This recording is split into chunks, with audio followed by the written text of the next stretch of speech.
ಹಾ, ನಮಸ್ತೆ. ನಮಸ್ಕಾರ, ಹೇಳಿ. ಸೊ ನಮ್ಮ ಬೆಂಗಳೂರಿನಲ್ಲಿ ಈ ಸಲ ಮಳೆ ಬಂದಿರೋದ್ರಿಂದ ತುಂಬಾ ಅಸ್ತವ್ಯಸ್ತ ಆಗಿದೆ. ಎಲ್ಲರೂ ತುಂಬಾ ಬೆಚ್ಚಿಬಿದ್ದಿದ್ದಾರೆ. ಈ ಕೆರೆಗಳ ಒತ್ತುವರಿ ತುಂಬಾ ವರ್ಷಗಳಿಂದ ನಡೀತಾ ಇದೆ. ತುಂಬಾ ಪುರಾತನ ಕಾಲದ ಕೆರೆಗಳೆಲ್ಲ ಇದೇವೆ, ಒಳ್ಳೊಳ್ಳೆ ಕೆರೆಗಳು. ಇದನ್ನ ಏರಿಯಾ ಡೆವಲಪ್ಮೆಂಟ್ ಮಾಡೋದ್ರೊಳಗೆ, ಬೆಂಗಳೂರಿನ ದೊಡ್ಡದಾಗಿ ಮಾಡೋದ್ರೊಳಗೆ IT ಕಂಪನೀಸ್, ಬೇರೆ ತರ ಕಂಪನೀಸ್ ನ ಒಳಗೆ ಇನ್ವಾಲ್ವ್ ಮಾಡ್ಕೊಳ್ಳೋದ್ರೊಳಗೆ ತುಂಬಾ ಕೆರೆಗಳು ಎನ್ಕ್ರೋಚ್ ಆಗಿದ್ದಾವೆ. ಪ್ಲಸ್ ಜನರು ಅಷ್ಟೇ ಅದ್ರ ಬಗ್ಗೆ ಹೆಚ್ಚಾಗಿ ಯೋಚನೆ ಮಾಡೋದಿಲ್ಲ. ಪರಿಸರಕ್ಕೆ ಅದರದೇ ಆದಂತ ಒಂದು ಲಾ ಇರುತ್ತೆ, ಅದರಲ್ಲೇ ಅದು ವರ್ಕ್ ಆಗೋದು. ನಾವು ನಮ್ಮ ದೃಷ್ಟಿಯಲ್ಲಿ ಅದನ್ನ ನೋಡ್ಕೊಂಡು ನಮ್ಗೆ ಹೆಂಗ್ ಬೇಕೋ ಅದನ್ನ ಚೇಂಜಸ್ ಮಾಡಿದ್ರೆ ಅದು ಕೇಳೋದಿಲ್ಲ. ಈ ನಡುವೆ ಕೆರೆಗಳನ್ನ ಎಲ್ಲಾ ಡೆವಲಪ್ಮೆಂಟ್ ಹೆಸರಲ್ಲಿ ಪಾರ್ಕ್ ಗಳ ತರ ಮಾಡ್ತಾ ಇದಾರೆ, ಪ್ಲೇ ಗ್ರೌಂಡ್ ಮಾಡ್ತಾ ಇದಾರೆ, ಅದ್ರೊಳಗೆ ಜಿಮ್ ಹಾಕ್ತಾರೆ. ಮಧ್ಯದಲ್ಲಿ ಹೋಗಿ ಇಲ್ಲಿ ಕಾಂಕ್ರೀಟ್ ಹಾಕೋದು, ನಾವು ವಾಕಿಂಗ್ ಪಾತ್ ಮಾಡ್ತೀವಿ ಅಂತ. ಅಲ್ಲ, ಇವ್ರು ಏನ್ ಅನ್ಕೊಂಡಿದಾರ ಅಂತ ಗೊತ್ತಿಲ್ಲ. ಈ ತರಾನೇ ಬಿಡ್ಬೇಕು.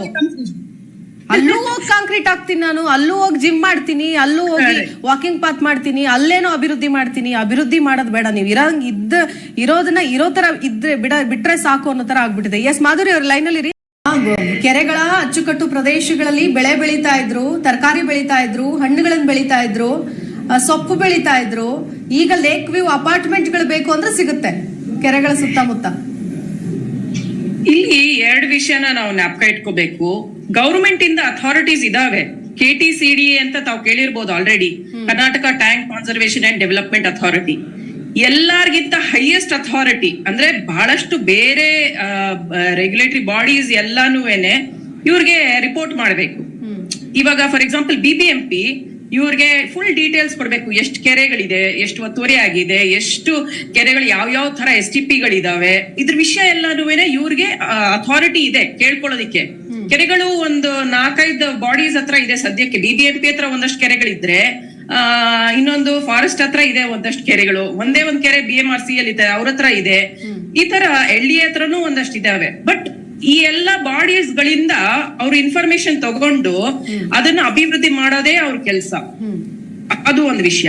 ಇನ್ನೂ ಒಂದ್ ವಿಷಯ ನಾವ್ ಏನ್ ಜ್ಞಾಪಕ ಇಟ್ಕೊಳ್ಬೇಕು ಅಂದ್ರೆ, ಈ ರಾಜಕಾಲುವೆ ಸಂಬಂಧದ್ದು ಈ ಬಿಲ್ಡರ್ಸ್ ಎಲ್ಲ ಏನ್ ಮಾಡ್ತಾ ಇದಾರೆ, ಬಿಲ್ಡರ್ಸ್ ಆಗಿರ್ಲಿ, ಸ್ಕೂಲ್ಗಳಾಗಿರ್ಲಿ, ಗೌರ್ಮೆಂಟ್ ಬಾಡೀಸೇ ಆಗಿರ್ಲಿ, ಅದನ್ನ ಬೇರೆ ಕೆಲ್ಸಕ್ಕೆ, ತಮ್ಮ ಪ್ರೈವೇಟ್ ಕೆಲ್ಸಗಳಿಗೆ ಏನಕ್ಕೆ ಯೂಸ್ ಮಾಡ್ತಾ ಇರೋದು. ಒಂದು ಸರ್ವೆ ಆಗಿದೆ, ಹಳೆ ಸರ್ವೆ ಪ್ರಕಾರನು ಇದು ರಾಜಕಾಲುವೆ ಅಂತ ಬಂದಿದ್ಮೇಲೆ BDA ಅವರು ಹೆಂಗೆ ಅದನ್ನ ಡೆವಲಪ್ ಮಾಡ್ತಾರೆ, BBMP ಅವರು ಹೆಂಗೆ ಸ್ಯಾಂಕ್ಷನ್ ಕೊಡ್ತಾರೆ, ಇದನ್ನೆಲ್ಲ ನೋಡ್ಕೊಂಡು ಈ ಏನಪ್ಪ ನಕ್ಷೆಗಳನ್ನ ನೋಡ್ಕೊಂಡೇ ಕೊಡ್ಬೇಕು ತಾನೆ. ಅದೆಲ್ಲ ನೋಡ್ದೆ ನಮಗೆ ದಿನಾ ಕಾಲ್ ಬರುತ್ತೆ, ಮೇಡಮ್ ಇದು BDA ಸೈಟ್ ಅಂತ ಹೇಳ್ತಾರೆ, ನಾವು ಅದನ್ನೇ ನಾವು BDA ಒಂದು ಒಳ್ಳೆ ಅಥಾರಿಟಿ, ನಾವು ಅವ್ರನ್ನ ನಂಬೋದು ಅಂತ ನಾವು ಜಾಗ ತಗೊಂಡ್ಬಿಟ್ಟಿದೀವಿ. ಇವಾಗ ಏನ್ ಮಾಡೋದು ಮೇಡಮ್, ಇದನ್ನೆಲ್ಲ ಮನೆಗಳೆಲ್ಲ ಒಡೆದಾಕ್ತಾರೆ ಅಂತ ಹೇಳ್ತಾರೆ, ನಾವ್ ಎಲ್ಲಿ ಹೋಗೋದು ಮೇಡಮ್ ಅಂತ ಕೇಳ್ತಾರೆ. ಇದನ್ನೆಲ್ಲ ಅವರು ಕೊಡುವಾಗ ಮುಂಚೆನೆ ಯೋಚನೆ ಮಾಡ್ಬೇಕಾಗಿತ್ತಲ್ವಾ? ಸುಮ್ನೆ ಏನೋ ಕಲ್ಪಿಸ್ಕೊಡ್ಬೇಕು ಸಾಮಾನ್ಯ ಜನರಿಗೆ. ಇವ್ರು ಸುಮ್ನೆ ನಾವು ಪರ್ಮಿಷನ್ ಅವಾಗ ಕೊಟ್ವಿ, ಸಕ್ರಮ ಅಂತ ಸಕ್ರಮ ಮಾಡ್ಕೊಳ್ಳಿ ಅಂತ ಹೇಳಿದ್ವಿ, ಒಂದಷ್ಟು ದುಡ್ಡು ಇಸ್ಕೊಂಡ್ವಿ, ಈಗ ಮತ್ತೆ ಹೊಡೆದಾಕ್ತಿವಿ ಅಂತಂದ್ರೆ ಯಾರು ಸುಮ್ನೆ ಇರ್ತಾರೆ? ಯಾರು ಕೇಳ್ತಿದ್ದಾರೆ ಇವರು?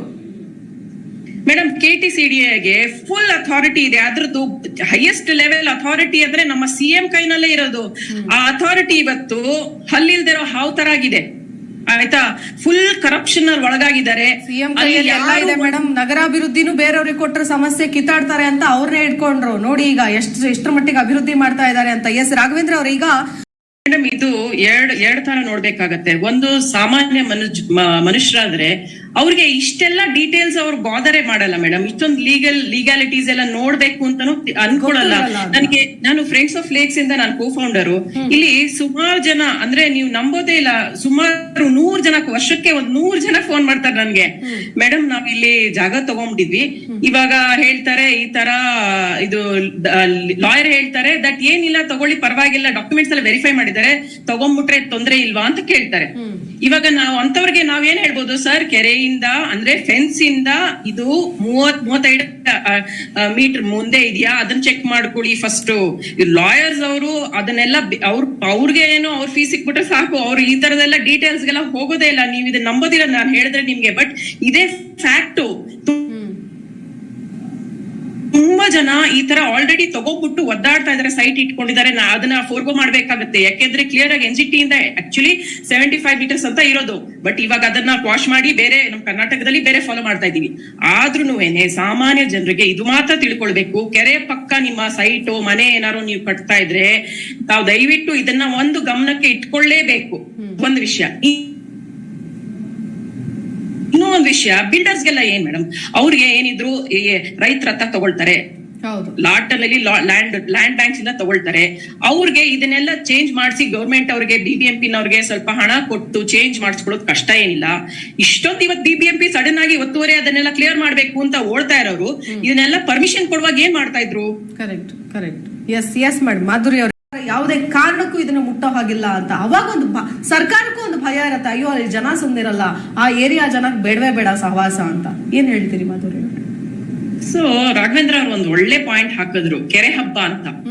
ನಮ್ ಫ್ರೆಂಡ್ಸ್ ಆಫ್ ಲೇಕ್ಸ್ ಇಂದ ಆಗಿರ್ಲಿ ಅಥವಾ ಸುಮಾರು ನಮ್ಮ ಬೆಂಗಳೂರು ಫೌಂಡೇಶನ್ ಇಂದ ಆಗಿರ್ಲಿ, ತುಂಬಾ ಈ ತರ ಗ್ರೂಪ್ಸ್ ಗಳಿಂದ ನಾವು ಕೆರೆ ಹಬ್ಬ ಅನ್ನೋದನ್ನ ನಿಜವಾಗ್ಲೂ ಒಂದು ನಾಡ ಹಬ್ಬದ ತರನೇ ನಾವು ಸೆಲೆಬ್ರೇಟ್ ಮಾಡ್ತಾ ಇದ್ವಿ. ಇವಾಗ ತುಂಬಾ ಹಳೇದಲ್ಲ, 6 ವರ್ಷ 7 ವರ್ಷದ ಹಿಂದೆನೂ ನಾವು ಮಾಡಿದೀವಿ. ಚಳ್ಕೆರೆ ಹಬ್ಬ ಮಾಡಿದೀವಿ, ಕೈಕೊಂಡ್ರನಹಳ್ಳಿ ಕೆರೆ ಹಬ್ಬ, ಎಷ್ಟೊಂದು ರಾಶಿ ಕೆರೆ ಹಬ್ಬಗಳು ಮಾಡಿದೀವಿ. ಈ ತರ ಹಬ್ಬಗಳಲ್ಲಿ ಏನಾಗೋದು ಅಂದ್ರೆ ಸುಮಾರಾಗ ಎಲ್ಲಾ ಲೊಕ್ಯಾಲಿಟಿನವ್ರೆಲ್ಲ ಬರೋರು, ಅಲ್ಲಿ ಬಂದು ಎಷ್ಟು ಖುಷಿಯಾಗಿ ಓಡಾಡೋರು, ಎಷ್ಟು ಏನಪ್ಪಾ ಸಮೃದ್ಧಿನ ಅವರು ಅನುಭವಿಸಿದ್ದಾರೆ. ಆ ಒಂದು ಗ್ರೀನರಿ, ಆ ಪೀಸ್ ಆಫ್ ಮೈಂಡ್, ಅಲ್ಲಿ ಸಿಗುವಂತ ಏನೋ ಆ ಫೀಲಿಂಗ್ ತುಂಬಾ ಅಲ್ಲ ಡಿಫ್ರೆಂಟ್ ಆಗಿರುತ್ತೆ. ಸೊ ಆ ಥರದನ್ನೆಲ್ಲ ನೋಡಿ ಇವತ್ತು ಈ ಕೆರೆಗಳನ್ನ ನಾವು ನೋಡ್ತಾ ಇದೀವಿ ಅಂದ್ರೆ ಅರ್ಥಾತ್ ಸಂಬಂಧನೇ ಇಲ್ಲ ಅಂತ ಅನ್ಸುತ್ತೆ. ಇನ್ನೊಂದು ವಿಷಯ ಏನಂತ ಹೇಳಿದ್ರೆ, ನೀವು ಸೊಲ್ಯೂಷನ್ ಏನು ಅಂತ ಕೇಳಿದ್ರಿ. ಆಸ್ ಅ ಲೇಕ್ ಎಕ್ಸ್ಪರ್ಟ್ ನಾನ್ ಏನ್ ಹೇಳ್ಬೋದು ಅಂತ ಹೇಳಿದ್ರೆ, ಸುಮಾರು ಸ್ಟಾರ್ಮ್ ವಾಟರ್ ಡ್ರೈನ್ಸ್ ಎಲ್ಲ ಗಾರ್ಬೇಜ್ ಇಂದ ಕ್ಲಾಗ್ ಆಗಿದ್ದಾವೆ, ಅದು ಒಂದು. ಇನ್ನು ಒಂದು ಸುಮಾರು ಕಡೆ ಸ್ಟಾರ್ಮ್ ವಾಟರ್ ಡ್ರೈನ್ಸೇ ಇಲ್ಲ. ಸಪೋಸ್ ಬೈ ಚಾನ್ಸ್ ನಾವ್ ಏನಾರು ಈ ಡ್ರೈನ್ಸ್ ನ ಮಾಡಿದ್ರೆ ಅದನ್ನ ಕೆರೆಗೆ ನಾವು ಕನೆಕ್ಷನ್ಸ್ ಗಳನ್ನ ಕರೆಕ್ಟ್ ಆಗಿ ಕೊಟ್ಕೊಂಡ್ರೆ ಅಟ್ಲೀಸ್ಟ್ ಕೆರೆಗಳು ತುಂಬ್ದಂಗ್ ಕಾಣುತ್ತೆ. ಎಲ್ಲಿ STP ಇಲ್ವೋ, ಹೆಚ್ಚು STP ಗಳು ಇಲ್ವೇ ಇಲ್ಲ ನಮ್ಮ ಊರ್ನಲ್ಲಿ. STPs ಇರೋ ಕಡೆ ಅಟ್ಲೀಸ್ಟ್ ಇವಾಗ ನಮ್ ದೊಡ್ಡ ಬೋವನಸಂದ್ರ ಕೆರೆನಲ್ಲಿ BL ಎಫರ್ಟ್ಸ್ ಇಂದ CSR ಫಂಡ್ಸ್ ಇಂದ ಒಂದು ಒಳ್ಳೆ STP ಹಾಕಿದ್ದಾರೆ, 10 MLD ಇದು. ಅಲ್ಲಿ ಏನ್ ಮಾಡ್ತಾರೆ, ಅಟ್ಲೀಸ್ಟ್ ಒಂದಷ್ಟು ಪೋರ್ಷನ್ ನ ಅವರು ವೆಟ್ ಲ್ಯಾಂಡ್ ಅಂತ ಬಿಟ್ಕೊಳ್ತಾರೆ. ನ್ಯಾಚುರಲ್ ಆಗಿ ನೀರ್ ಏನ್ ಹರಿಯುತ್ತೋ ಅದನ್ನ ಅಲ್ಲೇ ಕ್ಲೀನ್ ಮಾಡ್ಕೊಂಡ್ಬಿಡುತ್ತೆ. ಇನ್ನು ಒಂದಷ್ಟು ನೀರನ್ನ ಅವರು ಕ್ಲೀನ್ ಮಾಡ್ಬಿಟ್ಟು ವಾಪಸ್ಸು ಕೆರೆಗೆ ಬಿಡ್ತಾರೆ. ಈ ತರ ಪರಿಸ್ಥಿತಿನಲ್ಲಿ ಜನ ಅಟ್ಲೀಸ್ಟ್ ಒಂಚೂರು ನೀರಾರ ನೋಡ್ತಾರೆ. ಇಲ್ಲ ಅಂತ ಹೇಳಿದ್ರೆ ಇವಾಗ ಇಷ್ಟು ಮಳೆ ಬಂದಿದೆ, ಬರೀ ಮಳೆ ನೀರಿಂದ ಅಂದ್ರೆ ಆ ಕೆರೆ ಒಳಗೆ ಬೀಳ್ತಾ ಇರೋ ಮಳೆ ನೀರಿಂದ ಕೆರೆಗಳು ತುಂಬಿದಾವೆ ಹೊರತು ಸ್ಟಾರ್ಮ್ ವಾಟರ್ ಡ್ರೈನ್ ಅಂತ ಏನ್ ಮಾಡಿದ್ದಾರೆ BBMP ನವರು ಅದರಿಂದ ಹೆಚ್ಚಾಗಿ ತುಂಬೇ ಇಲ್ಲ. ಯಾಕೆಂದ್ರೆ ತುಂಬಾ ಜಾಸ್ತಿ ಗಾರ್ಬೇಜ್ ಇದೆ ಅದ್ರೊಳಗೆ. ಅದನ್ನ ಅವರು ಏನ್ ಸ್ಟೋರ್ ಮಾಡಿರೋದು ಕೆರೆಗಳಲ್ಲಿ ನೀರು ಹೆಚ್ಚಾಗಿ ಮಳೆ ನೀರಿಂದ ತುಂಬಿರೋದು. ಸೊ ಇದು ಆಕ್ಚುಲಿ ಈ ಎಫೆಕ್ಟ್ ಹೆಂಗಾಗತ್ತೆ ಅಂತ ಹೇಳಿದ್ರೆ, ಕರೆಕ್ಟ್ ಆಗಿ ನಮ್ಮಲ್ಲಿ ಇರೋ 3 ಏನೋ ವ್ಯಾಲೀಸ್ ಏನಪ್ಪಾ ಅಂತ ಹೇಳಿದ್ರೆ, KC ವ್ಯಾಲಿ ಇರ್ಬೋದು ಅಥವಾ ಹೆಬ್ಬಾಳದ್ ಇರ್ಬೋದು ವ್ಯಾಲಿ, ಅಥವಾ ನಮ್ದು ವೃಷಭಾವತಿ ಅರ್ಕಾವತಿ ವ್ಯಾಲಿ ಇರ್ಬೋದು. ಇದು ಎಲ್ಲ ವ್ಯಾಲಿಗಳು ಈ ನಡುವೆ ಬರೀ sewage. Is this possible or what? Yes, it is very possible. ಇವಾಗ ಒಂದ್ ವಿಷಯ, ನಮ್ ಬೆಂಗಳೂರಿನಲ್ಲಿ ತುಂಬಾ ಎಜುಕೇಟೆಡ್ ಇದ್ದಾರೆ, ಆಯ್ತಾ.